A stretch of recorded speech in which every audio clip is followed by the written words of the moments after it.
We're here. We are. We are. We're just playing a little bit of Fatboy Slim right now. Then we will be with you properly. So relax, enjoy the music on the radio. Then come back for this. Otherwise, well, that's just wrong. So yeah, we'll be here very shortly.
I like the little bit at the end of that jingle. Hilarious. Yes, it's got Dan Rouse written on all over it, to be honest. Mostly because it's his voice, that's the giveaway. Yes, but I think if I had read that as a script, I'd known it had been written by him. Yes, trying to get him first to say that tangents weren't his fault. Anyway, we are thinking about things we are thankful for today. So it's Thankful Thursday, but on a Friday, what are you thankful for today? Let's start right away. 3 things you're thankful for there, Stephen. I'm going to start us off, actually, because I am very, very thankful for a brand new desk that we managed to get earlier, which is great because Joe's desk is fine, but a little bit, it needs help, should we say. And we're rearranging the office, so we need some better desks. So her desk is now going to be a little bit better and awesome. Hang on. Dan Dan's already on the WhatsApp. Oi, Andy B and Stephen D, I resemble those comments. Yes, you do, sir. You really do. So I'm thankful for the desk. I'm thankful for people like Dan who've got involved with what they're doing, to be honest. Do you know, I've been quite reflective the last couple of weeks since you said, oh, how many writers have we got? And I said, I don't know, 10, 12 or something. And then I started to think, well, maybe it's towards 40 people involved. And we actually wrote down all the names of all the people relevant to what they're doing. So it's not 58 people, but it is 58 contributions every single month, whether that's a dozen presenters or 20 writers for Pure Media, the magazine, or 15 writers or something for Pure Men's Mag. And then there's the News Hub as well. And I've just been very reflective of the lovely people, and I keep on saying it because it keeps getting to my heart in a good way. I didn't know these people 2 years ago, or a year ago, or 3 months ago. Some of these folk, it's just I love the extended family we now have. It's brilliant. It is. That's a really good thing to be thankful for. It is. I'm also thankful for a cup of tea. Yes. I mean, it's not in a Pure Radio mug, so you know the team are letting us down a bit. Normally, you appear and then Pure Radio mugs appear. Yeah, I didn't plan that far ahead. Cool. Is it you that normally does that? Actually, is it? I don't know. Well, I always end up bringing them up. I think someone else might have made them actually last time. I thought it was Jojo, normally. Maybe it is. Well, I don't know. It's fine. Tea appears. I'm sure I've thought about it once or twice. I've thought about it, but I'm a little bit preoccupied. Funnily enough, I'm actually up here doing my job. Yes. Making tea and dinner is fun. Here's a fun one. So we were organising picking up this desk, and the lady who said, yeah, you can have the desk, it's fine, here's my address. After tea time will work for me, she said. And I had to reply and say, what does tea time mean? Because for me, it's any time between about 4 o'clock and 9 p.m. Every day, who knows? Thursdays are more complicated because I'm on twice in a day with a 2-hour gap in the middle when Andy Brown does 90s tunes. But yeah, I don't know what's tea time. Honestly, for some people, it's nice and simple. Oh, yes, we'll be finished by 6, she said. Yes, I won't be. I'll still be working on this show. It is funny. Tea time is like how long is a piece of string? You know, it's that long, that long, that long. Exactly. It'll vary person to person, but for us, it can vary day to day when tea time actually is. So, yeah, it's a funny one. What is tea time? If you're a golfist and you've got your golf bats, then you're going to see tea time as a thing when you take your bat and your ball and you whack it one down the grass. I think golf would be more fun if they used a smaller stick. So many wrong terms there. Because if they use a little stick when they hit the ball, then they wouldn't have to do so much walking. Problem solved. I've heard golf. Just do pitch and putt. Problem solved. There you go.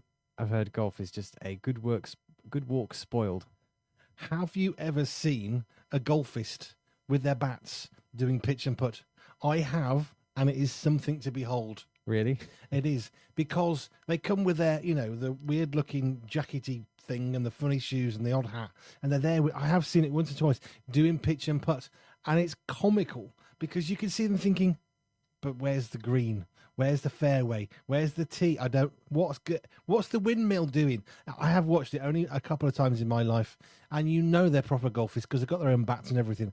But watching them play pitch and putt is one of the single most satisfying things in my world, because a 3-year-old toddler can beat them.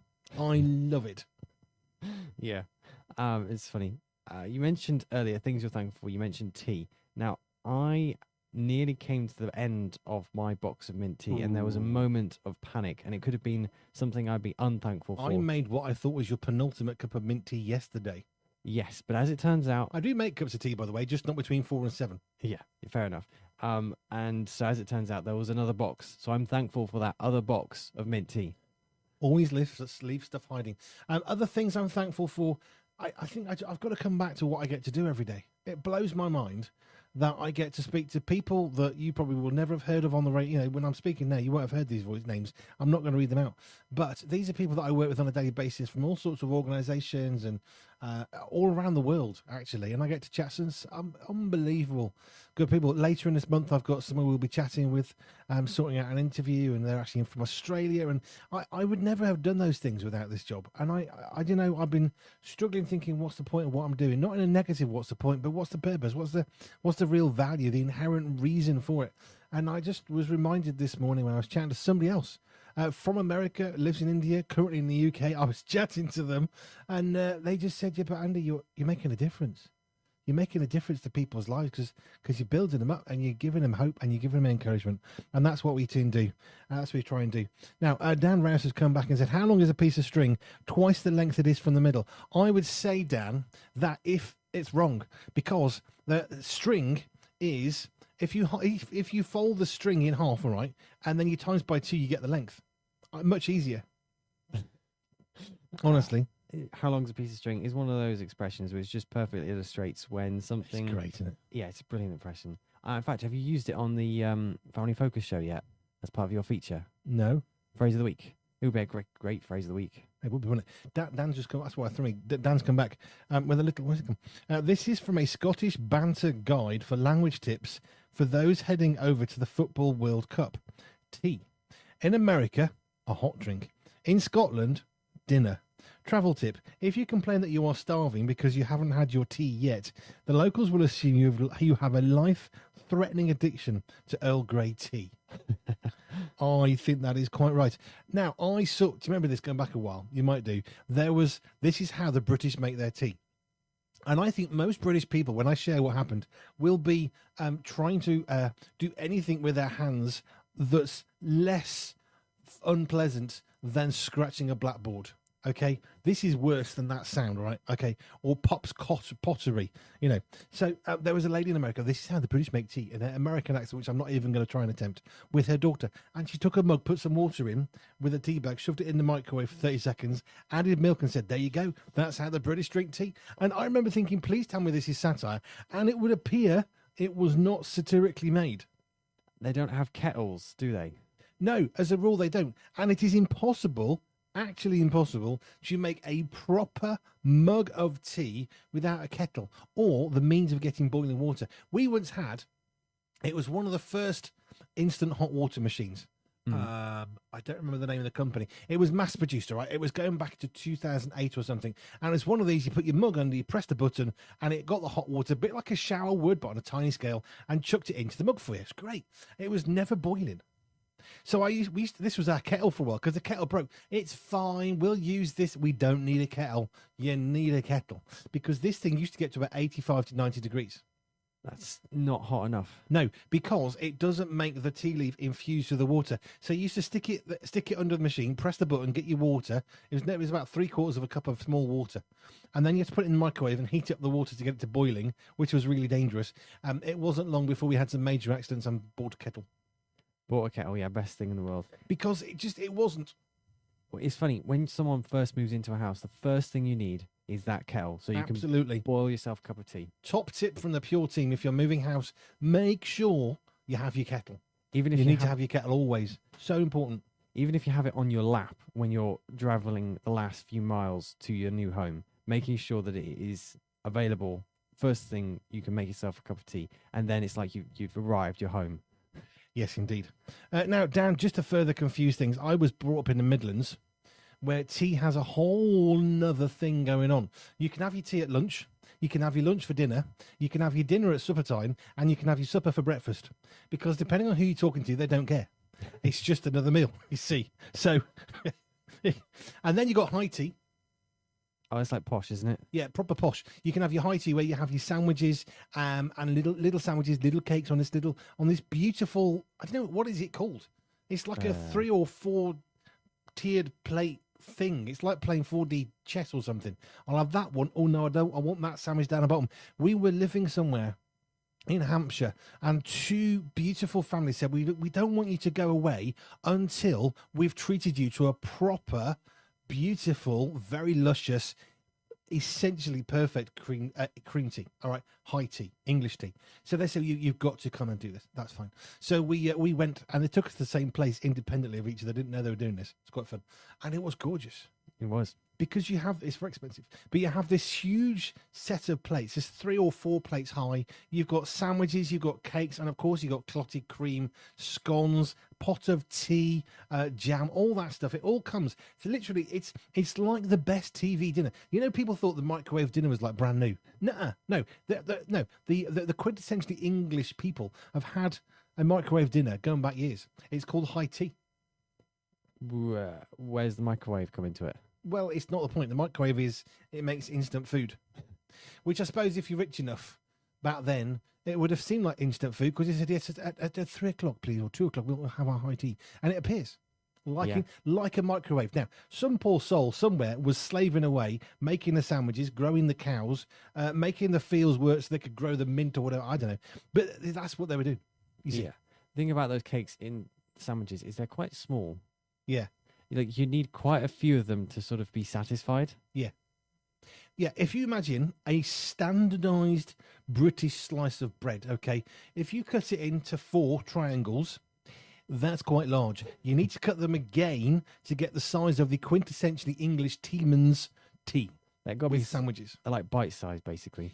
Yes, a hobbit would laugh at the teeniness of them.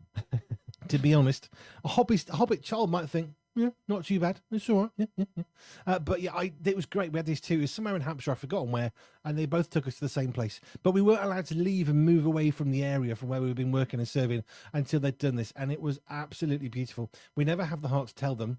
Sorry if you're listening now. But it was one of the most beautiful moments where these 2 lovely people said, we've got to treat you to this thing. And it was wonderful. It was. It was so good. But yeah, it always surprises me how small those sandwiches can be. Yes. If you cut them a little bit less small, that's better. Have you noticed the sugar packets recently? No. I got a cup of coffee recently, right? Not a massive giant cup, just a normal thing. I thought, I usually have a couple of sugars in my big coffee at home. Got 2 sugars, and I realised that the big packet was basically 2.5 granules of sugar. So I came out with 17 bowls worth, poured them into the coffee, and realised that's about half a teaspoon. So I'll go and raid the box and empty the entire contents to get a teaspoon of sugar. When, who, why did anybody think it was a good idea to make them that small with that tiny a filling? It's supposed to be healthy, isn't it? Right. How? Yeah, I suppose the idea is people get so bored of opening that many sugar sachets that they stop. It's not helpful for the environment because that many packets. No, just give us a bowl of sugar. Much easier. Yeah. Anyway, Dan said the joke up here in Scotland is that in Glasgow, they'll invite you for your tea, but in Edinburgh, they'll say, you'll have had your tea, which is another way of saying, we're not making you a cup of tea. Oh, right. Okay. In the Midlands, conversely, you know when they don't want you, when they throw you out, because they will literally keep bringing you tea. Anybody ever comes to our house, you'll realise we always ask you tea. Why? Because in the Midlands, where I was from, I was brung up proper in regards to this, because we keep feeding people tea. Why? Because it's hospitality. Yeah. I've had people pleading with me, let me go. I don't want any more tea. Have another brew. It's fine. But I want to go home. It's 5 o'clock in the morning. I was only here for me milk. It's good fun. Yeah, no, it's funny. Some people down south can be like 1 cup of tea and that's it. That's the time that you have with them. Whereas if you go further up north, you get a few more cups of tea, not just the one. No. You see, different parts are different. They really are. Honestly, I know that sounds like a real truism, but it's absolutely true. So I went up to Manchester, where they're even more friendly. The Mancunians. If you want to know what hospitality is like, go and visit someone in Manchester. You don't need to know them. Just turn up and say, hello, I'm from Birmingham. Can I have a cup of tea? Yeah, come on in. Bring your fam. Come on in. The Mancunians are the friendliest people I have ever had the joyous privilege of meeting. By a mile. The further south you go, Midlands, very, very good. When you get into Hampshire, generally speaking, they're just grumpy. Hello, yes, when are you leaving? I've just arrived for dinner. Oh, yeah, sit down, then have some food. And are you going yet? Come on, you've been here 10 minutes, get it down, yeah? That was Hampshire. Thanks for that. If they ask if you want another cup of tea, that's the sign that it's time to leave. That's the other thing. Yeah. When they say, would you like another cup of tea? My Midlands head is, oh, yes, please. And you can see the look of panic. What madness is this? You're supposed to say no. I love it when people make yourself at home. Now, again, I do. If you say to me, make yourself at home, I'm going to go and raid your cupboards. I'm going to get a sandwich. I'm going to make a brew for everybody in the house. I'm going to see what's in your fridge freezer and have some fun. Don't say what you don't mean. Say what you mean and mean what you say. Do not say, do you want another cup of tea? Because I'm going to say yes.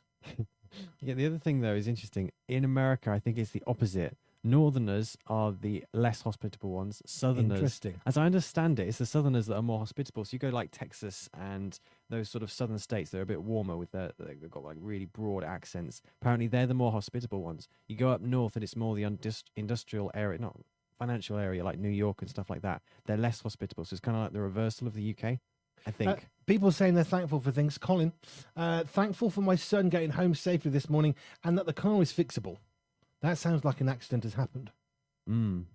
I hope all is well, Colin, with you and the family. Yeah, cars are fixable. It's not much fun, but as long as people are okay, cars and machines, it's easy to say that, isn't it? It's less easy to live that out. But yeah, Colin, I really hope your son is well and that everybody's doing okay. Hi T up in Scotland, says Dan. Can I just point out, Dan is not Scottish. Yeah. I'm just going to make this observation for you. Dan is not a Scotsman. He's an honorary Scotsman because he's lived there a long time. His wife is Scottish. However, yes. Oh, good. New turbo, says Colin. Yeah, that's a little bit less bad. Probably not. I mean, it's not great, but that's better than an accident. I've never seen it. I've never heard of anyone replacing a turbo, actually. Oh, it's not that uncommon. Is it not? No, hoses break. That's quite common. In fact, I had a car. We had to scrap the car because when the hose went, it was such a unique hose, we couldn't find it. And the mechanic and I spent about 3 or 4 weeks, and he said, you're going to have to scrap the car. There's no way I can make anything function. He was really good. He used to make all sorts of parts. I can't make this work without the original hose. And we couldn't find one. We had to scrap the car. My little blue one, do you remember? The Beast. Oh, yes. The 786cc Fiat Seicento. It got scrapped because we couldn't replace the hose. Ah. I mean, the hose was pointless. You could push up the hills faster. But yes, oh no, I'm glad you let me know that one, Colin. Thankful for my son getting home safely. This car can be fixable. Turbos, yeah, they do go. Okay, I haven't come across. There's various parts that are always getting replaced. Tires, suspension. Yeah, I wouldn't say it was common, but I mean, older cars, turbos can go. Turbos can. When you watch the racing, they can go. Yeah. Mark Blundell, I think it might have been. I might be getting this wrong. It was a racing car driver. Okay, like the touring cars, like normal cars. Kind of, and something blew on it accidentally, and he went from something like 400 or 500 brake horsepower to 1,000. Whoa! And kept going, and it broke, and it stands as a record. No touring car is ever going to get that fast again. But something broke; it blew the engine up. But he's like, oh, more power. Off we go. Was it Mark Blundell? It's definitely touring cars. Okay, I think it was a Nissan, if memory serves. But anyway, hi T up here, says Dan in Scotland, says the man not from Scotland. That's an honorary Scotsman. I like Dan. Hi T up here is a substantial hot dish served in hotels and tea rooms in late afternoon, early evening, such as meat pie, fish, chicken, followed by home-baked cakes. Ooh. That sounds like I like that, high tea. I want to move to Scotland. Historically a working class evening meal. Working class, that's rather funny, because when I hear high tea, I think super posh, Well, high tea is the quintessential person who owns Buckingham Palace. That's the sort of person. Yes, I'll have high tea at 2, please. That's the sort of thing you think of, but I like the Scottish version. That sounds better. Pie and cake. Meat, pie and cake.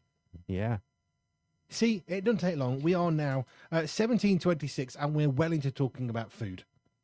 It happens every week. And can I just point out, I'm not sure it was us that brought it up, was it? We talked about tea. Tea time. I was talking about tea time like a golf bat. The golfists, them.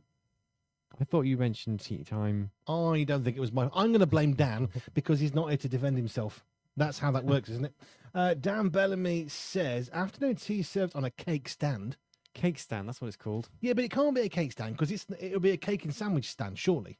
Because he's got sandwiches on the one and then cake on the other. If it's primarily cakes, you could call it a cake stand. Yeah. Unless it's primarily a sandwiches, then it'd be a sandwich stand. Depends what you're serving, I suppose. When I worked as a chef, we did finger sandwiches on our afternoon tea menu. See, I don't get the point of finger food. Don't give me a little teeny tiny sausage. Give me a massive one. I'll have a Savoy, but not the spicy one. If you're going to give me food, give me real food. I love watching like restaurants, and you see them serving, and it has this enormous white plate with this little, mint leaf in the middle. Oh, it's lovely. It's so satisfying. Give me the food. Give me a 15-ounce steak. What's this? Yeah, but scrap it. Get rid of it. Those tiny meals and the bill afterwards. Can you imagine? I know. The smaller the meal, the more expensive it gets, it would appear. Dan says, standard rule, it's always Andy's B's fault unless Dan's involved. He may not have added those last few words. I think we all agreed that it was always Dan's fault. Yeah, I agree with you, Dan. We all agreed it's always your fault. That's not what he said, is it? Well, it's how I interpreted what he said. Oh, through the perspective of interpretive dance. Right, okay. Have we done things? Have we even started on things we're thankful for yet? I'm thankful that we're going to Big Church Festival in the August late time. That's very exciting. Hopefully, we'll have a nice team on stand. There should be some writers and a mixture of writers and presenters. Yeah, it's going to be a good mix of people, and Yes. various people we've partnered with as well. Yes, Various- we're looking forward to meeting lots of the people. When we started this back in 2023, I had a contact list on my phone of about 22 people, and 4 of those were my wife and 3 kids. My contact list is like 400 people. This is not me showing off, by the way. It's nothing to do with that. This is me saying we have grown and got to know so many phenomenal people, and everybody we've known has then grown even more people. It's blown my mind. It is. It's humbling. It is quite boggling when you think, because we're coming up to 3 years after Big Church Festival. It'll be 3 years of broadcasting, and so when you think how far we've come, it is quite amazing. Definitely. Yeah, we've lifted up people all around the world. 25 countries a month is phenomenal. But what gets me excited is that we can support one person. If I can encourage one person today, if I can make them feel a little bit better, do you know what? I've done my job. I can go to sleep tonight happy. I absolutely believe that. But what throws me is how many people we know who are at Big Church now. Yeah. It's just one of those, well, that's interesting. And then we launched the men's mag, and there's even more people now. There's Go on. There's some 35,000 people at Big Church Festival. We know about half of them, it would seem. I feel another ident recording session coming on, says Dan. Uh-oh. That says Andy B can't read my messages. I don't think that will pass quality control. Interesting. I don't have nothing to do with that, but I could have. I know the passwords. I really do. So, yes, this year, Big Church Festival. Now, you can buy the magazines, Pure Men's Mag, Pure Media the magazine. You can buy them online. You can get single copies, although I will tell you, our men's mag sold out 2 months running. That has been quite a surprise. I mean, it's a happy, pleasant surprise, but we ordered more for month 2, and they've sold out as well about 3 days ago. So you can get yourself a magazine. The best thing, get yourself a subscription. However, with us at Big Church Festival, we intend to have many, many magazines with us. So you can buy them on the stand at a very special price. One-off special festival price. So that's what we intend to do for that. But we'll be there. I might even bring some mugs, because they're really expensive to ship, aren't they? We'll bring some mugs with us and some boxes. I don't know. We'll try and do that. We can make mugs now. It's very exciting. We can make mugs, coasters. We've got the equipment to make jigsaw puzzles, but I don't know how that works. Yeah, we're still trying to figure that one out, because you'd have to cut it into a jigsaw. Which would be, with a pair of scissors, that would take a long time. We don't have any kind of a press. Hydraulic press. We can get a hydraulic press with a jigsaw pattern at the bottom. Whoa, whack that one down. I can pretend like I'm trucking again with my cranes, with the hydraulic cranes. That'll work. Yeah, we could do that. Anyway, it says on the top of the sublimation thingy that we've got, the big machine, it's a big, proper fancy industrial one. It says jigsaw puzzles, temperature, how long. And I just think, but how does that work? Don't you need to have a stampy thing of some sort? Well, you know how you get easy peel packaging? Could you have an easy peel jigsaw? What, colour by numbers? Paint by numbers? Make your jigsaw puzzles at home. I don't think that would work. Maybe not, but I was just thinking out loud. Fine. Easy peel packaging never works. No. What was I opening the other day? Easy peel. I got a knife at it at the end. I was whacking it one. But you can't even get through the plastic. This is a proper knife, and I couldn't cut into it. What's it made of? Kevlar reinforced plastic. And then that reminded me of, we've got some fancy microphones, which aren't that fancy, but the cable comes with a severe warning, because it says, by the way, warning, this will not break. Do not get near your neck, which is brilliant, except for the fact it's a microphone and it's on a lapel, which you clip to the top of your t-shirt or jacket or waistcoat or whatever, right next to your neck. It's one of those things which caused quite a bit of humor, quite a few jokes, because it's actually quite dangerous, and the best way to get around danger. Just don't think about it. Yeah, just don't think about the fact that it'll it's made of Kevlar. What? Why make a microphone cable out of Kevlar? Seriously, make it out of something that will break. Yeah, not that would Kevlar. Be safer. And it said Kevlar reinforced, and it is. Can't break them. Yeah. We've been talking about things we've been thankful for. You've mentioned all 3 of yours, but I've only mentioned one so far. I have. You're letting the side down. I realised that. So another thing I'm thankful for. There was some chocolate left over in the cupboard, and someone brought to me a single block, because it was. I brought you a piece. There were 6 pieces left, and there's 5 of us in the office. So I very, very kindly gave Joe a piece and Nathan a piece, and you got a piece, and Peter got a piece. And because I love my team so much, I had 2 pieces because I knew that 6 and 5 is just going to start a riot. So I sacrificially took the odd piece of chocolate. We've all done that, definitely. Nicked my chocolate, yes. It's fine. Things we're thankful for. A simple block of chocolate actually went down very nicely. That's something I'm thankful for. Also thankful for the box of tea that I didn't realize we had. And I need one more thing.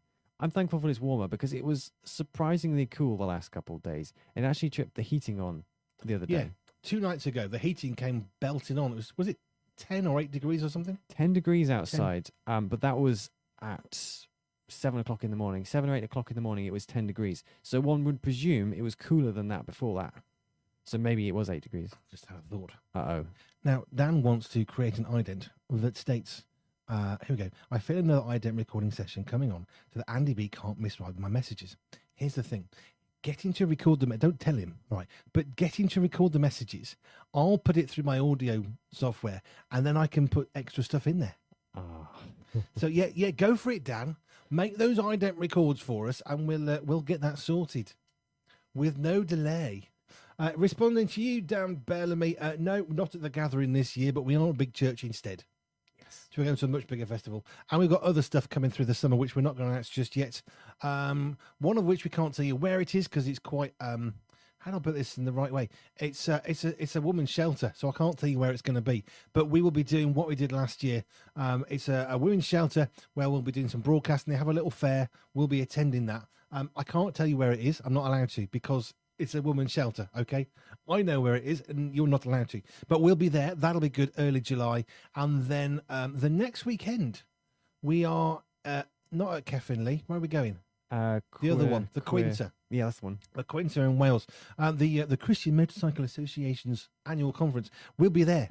I don't really care about the conference. All I care about is I'm going to be surrounded by motorbikes. I'll be really disappointed if everyone comes up to that rally in their cars. I know. Now, I'm hoping my friend Geraldine will come down from Scotland because we go back 30 plus years and she's now has been for quite a long time in the CMA. I'm hoping she'll be there. But more than that, if all those CMA people come in cars, I'm going to be so annoyed. We brought the car because of all the tent stuff. No. Where's the motorbikes? All I want to see. Yeah, we've been talking bikes over the 11th to the 12th. Yes. Was it 10th? We'll be talking motorbikes, yeah. Forget anything else you might do. We're just going to be looking at the motorbikes. Where's Andy B gone? He's out there looking at the Suzuki. Yeah, I'll be there. Yeah, 10th, maybe. I think it's the 10th.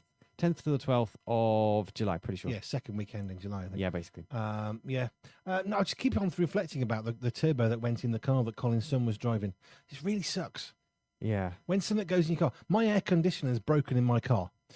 Why is that a problem? Well, because modern cars are so amazing, and it's about 15 years old, but modern cars have air conditioning, therefore they don't need a sunroof, which is brilliant unless the air conditioning isn't working. I think there's a leak somewhere in the system. So we only had it refilled like last autumn or something after the summer. We got it sorted, but it's not doing much. And the problem is modern cars that have air conditioning like that actually built into the entire system of the car, which it is, has to function because the gas works as a lubricant as well as cooling the car. So the fact that it ain't working is a bit of a bigger problem. Yeah, that's... and it's really hot. It's not something you want going into summer. No. So I feel you, Colin. Genuinely, I hope you can get that turbo sorted on the car soon. But yes, glad your son is home safe and sound. Now, have you even got to 3 things you're thankful for yet? I've got one more I need to do. What's stopping you? Honestly, I asked you for 3 things. We're here for, 32 minutes and you still ain't done it. Okay, third thing I'm thankful for, currently in the process of learning to drive, and I'm really grateful for that process being covered financially, and that's been really good. It is. Someone blessed you with the money to do that, which is great. Learning to drive is fun. It is. Now, you and I went out earlier and followed to learn a car, which is interesting. Now, I was driving because we had to take the big car to go and get a desk, but it was interesting. You were commenting. Yeah, so... You were not impressed with the learner driver or the instructor. So I didn't want to be too critical because I'm a learner too. Be critical. It's fine. They're a bit too Critical's fun. Bit too far to the right, which I would have thought the instructor should correct. Too far to the right of the lane. It was a bit, yeah. The wind mirrors were actually over the lines, which is not great. Yes, at various points. So I felt that should have been corrected. And what was the other thing? I mean, late indication, yeah, you can live with that. There's all sorts Some of different things aren't things. so bad. Yeah. But what was it? Oh, didn't seem to be aware of the fact you were overtaking them. No, see, this is very bad. They were driving very slowly, and I don't ever go around trying to pressure learner drivers because that's just wrong. But there was a nice big stretch. I held back, and it was a nice, huge, wide stretch of road. So I went to overtake because they were driving at 30, 32 miles an hour or something in a 60. I thought, well, you know, I'm going to overtake you because I need to get where I'm going, and I need to make progress because I need to get home this week. So I overtook the car, but as I overtook them, they were doing 30. I'm getting up to 40, 50, 60 miles an hour, and they're starting to increase whilst I'm overtaking them. And they're continuing to increase while I'm overtaking them. And in the end, I did see brake lights as I was about to go past them because they obviously hadn't bothered checking the mirrors. Not good. Yes. So one of the things I'm very conscious of is as I'm driving along, I am slower as a learner driver. It's. I mean, I guess it's just inevitable. It's one of those things. And so I'm very conscious of cars behind me, making sure that I'm giving them as much as possible chance of overtaking me if and when that's safe to do so. But as I'm getting more confident, there have been a few points where cars go to overtake me, but actually I'm driving at a decent speed, so there's no need for them to. That's very, very satisfying. Particularly one stretch of road coming up to 60 miles an hour. So, you know, I put the accelerator down, bring up the speed, bring up the gears, having checked mirrors, signal maneuver, all that kind of stuff. And this car, which was about to overtake, was suddenly left in the dust. It is satisfying because one of them, wasn't it, that you're coming out of a 30, Yeah. and this car was kind of weaving over the line every so often. Yeah, that's the one. And we came to the 60. It was this old bloke in a red Mazda. And he kept on going to overtake you. And we came to the 60. You did all that. And then you went to accelerate. And I remember watching him suddenly went to look and went to overtake, indicator on, wrong side of the road. And you were like 100 yards ahead. Yeah, that's the thing. There's an assumption that because I'm a learner driver, I'm going to be driving slowly. And although that is majority of the time the case, this was a good open stretch of road. It went from a 30 to a 60. So I built up speed as is appropriate and safe to do so. And it was quite satisfying just sort of realizing, actually, I'm doing all right. This may not surprise anybody who knows me at all. When I was learning to drive, there are various things you have to learn, like getting quicker, going slower, getting up to a decent speed. If it's a 60, you should be getting up to 60 if it's, if it's okay to do so and reasonable and all that sort of stuff. And there's cornering and reversing. I remember one day my instructor said, well, Andy, I don't think your examiner is ever going to complain that you don't get up to maximum speed very hastily. I said, have I done something wrong? No, he said, I'm just pulling myself out of the back seat where you pushed me, but absolutely nothing wrong. It was completely fine, dry conditions, all the rest of it. You're never going to become criticised for going slowly, up to speed. I like that comment. That's fine. That works for me. Yep, that's fine. I have some interesting stories here if we want to get into that. Have you got new studies for me to take the mick out of and really, really ridicule? Because I like those. New study finds that walking into a wall at speed hurts your head. I love those. I haven't got many new studies, actually. I've actually got some really interesting stories. Well, I can't have fun with them. That's no good. So, here, this is an interesting one. Did you know that Jaffa Cake isn't a trademark? And I've seen this in the shops where various supermarkets will have their very own Jaffa Cakes. So I can make a Jaffa Cake and I can't get sued? Yes. Apparently, when they made it in 1927, they didn't get the copyright for it. So I can talk about this story. I can talk about Jaffa Cakes, and I'm not referencing a particular brand. But isn't it possible that someone could trademark Jaffa Cake and say you can't make them anymore? I wondered about that. That feels like quite a large loophole. It does, but if you go into a supermarket, you will see a particular brand of Jaffa Cake, but you'll also see supermarket's own Jaffa Cakes. Which are rubbish, by the way. It tastes like eating broken bits of glass stuck together with cardboard. But you see, like a digestive biscuit is a biscuit. You can't trademark the Victoria sandwich cake or various things like that. Honey. You can't trademark honey. You can't. No. But I assumed that Jaffa Cakes would have been trademarked. Yeah, no, it's interesting. So apparently that's not the case, which brings me nicely onto this story. So in order to get around the whole, is it a cake or is it a biscuit, a particular brand of Jaffa Cake is making a Jaffa biscuit. I saw this. Yes. I can imagine the VAT man is now doing cartwheels of frustration with what are we supposed to do with that? because this was a really, really long legal battle. Mm. And they were arguing it is not a luxury good, therefore there's no VAT. And they eventually won that case. It took a very long time, a lot of money. And the government said, we want the VAT, we want the tax, we want this. And they lost. And I imagine that the said Jaffa Cake manufacturers were very satisfied. But it was a long legal battle. Yeah, and so this is to help end the argument, because basically they're going to make, okay, so here's your Jaffa Cake, and we're going to make a Jaffa biscuit, and you can see the difference. You can see that the Jaffa Cake is in fact not a biscuit, because this is what a Jaffa biscuit would look like. Now, you see, I think if it had been one of the cheap supermarket brands of Jaffa Cake, they would have had every argument to say it's a biscuit, because they get really crunchy and dry. They're not very pleasant, right? But the actual branded Jaffa Cake that we're thinking of, they're always really squishy and soft, like a cake. But can you imagine if they went into the courtroom? Yes, here's a Jaffa Cake, Your Honour. It's a cake, and it was a cheap one that they'd accidentally substituted. He'd have crunched that. No, that's it. It's a biscuit. Do they taste them, judges? To I check don't that? know. Well, you get judges on cake programs, don't you? I've seen Mary Berry. She's a judge. It's the same difference, isn't it? I'm not sure she handles VAT. No? Maybe she should. That would fix the world. Get Mary Berry doing that one. She can do the cakes and she can sort the VAT office out. Maybe they just need a high tea. That's all they need. All these VAT officers, they're just hungry. They just want a cup of tea and a cake. Yep. Would it be a Jaffa They got Cake? low blood sugar. That's what it is. They need a cup of tea and a cream cake or something, and it'll all be better. They'll all be happy. Probably not, but hey. Yeah, no, it's an interesting story. So it just fascinated me. I've got a really fun story here. So do you know where we played Wii Bowling, Yes. the game, which I is, like Wii Bowling. we still got it, but other people probably don't have it anymore.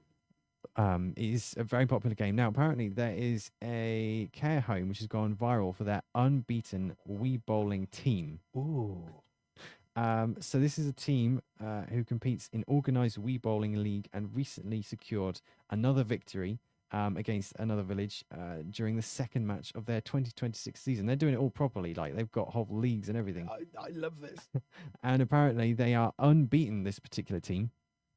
Isn't that brilliant? It's so cool. I like that. Yeah. So they're playing Wii Bowling, but like as a league. Yeah.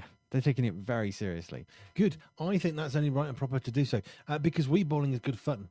It's brilliant fun. Now, Jojo and I used to play Wii Tennis or boxing. And I think, I wouldn't say we were banned, but we do get a little bit competitive.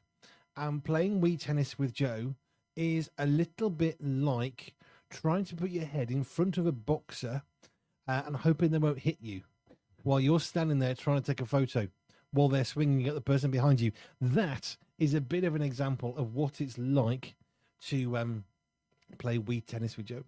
There are certain people who get quite competitive. It reminds me of Friends, Monica, and who is she really competitive with? Wait, she was the only one. Everybody. Yeah, that's what it reminds me of. Taking things just a little bit too far. And Yes. so this particular team, they've taken it quite far in that they're unbeaten at the game of Wii Bowling. Now, I've done pretty well. I think I may have the highest score, or someone else does. Pretty sure I have the highest score. I've done pretty well at it.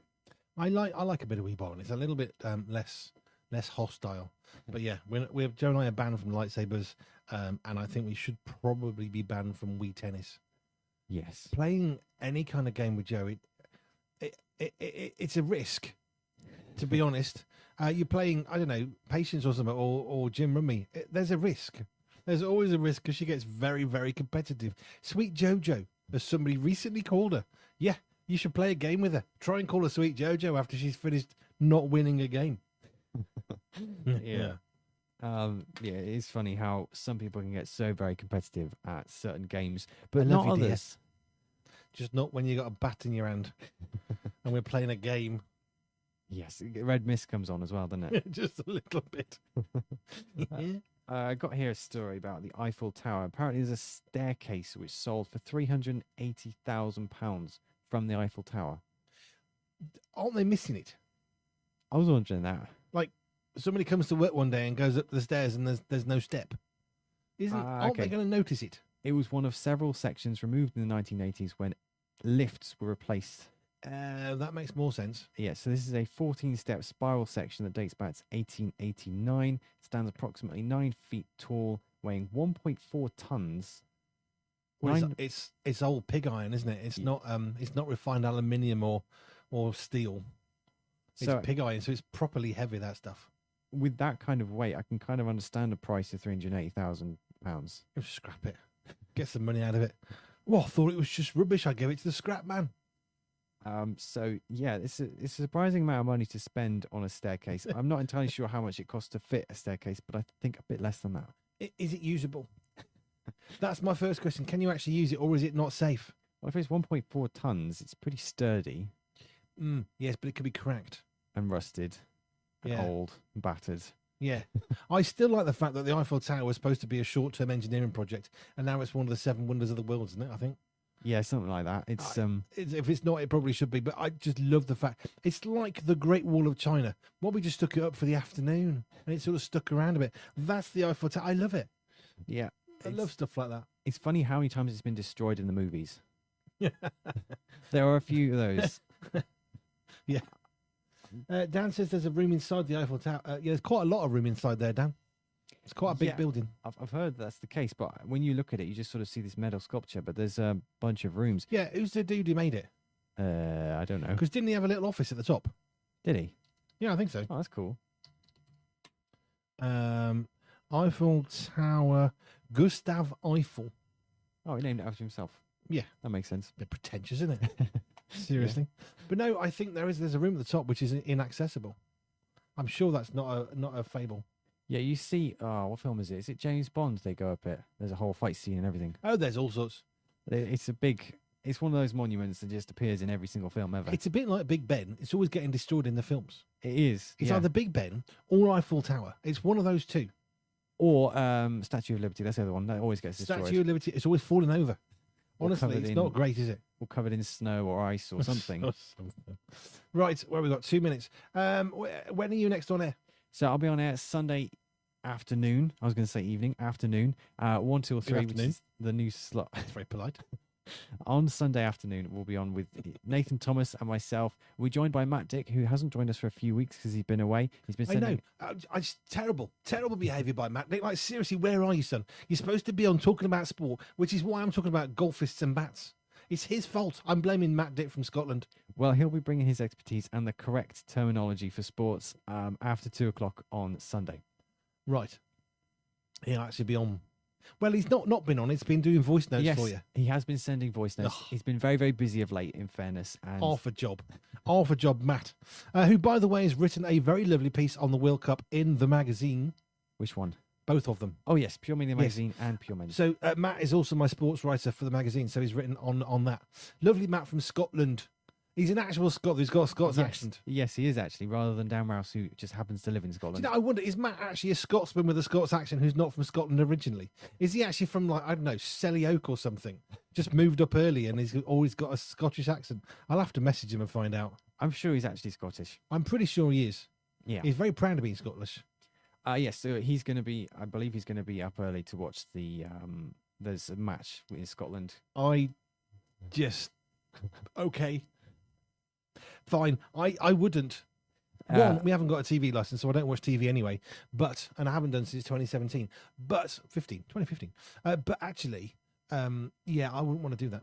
Getting up at 2 o'clock in the morning. Well, that's how proud of being Scottish he is. Well, there you are. You see, he Yeah. must be a Scotsman. But see, Definitely. Dan's very proud of his Scottish heritage. Now he's living up there. Will he be watching at 2 o'clock in the morning? That's the question. I don't know. Dan, are you going to be watching the football at 2 a.m.? I suspect not. I forget which team they're against.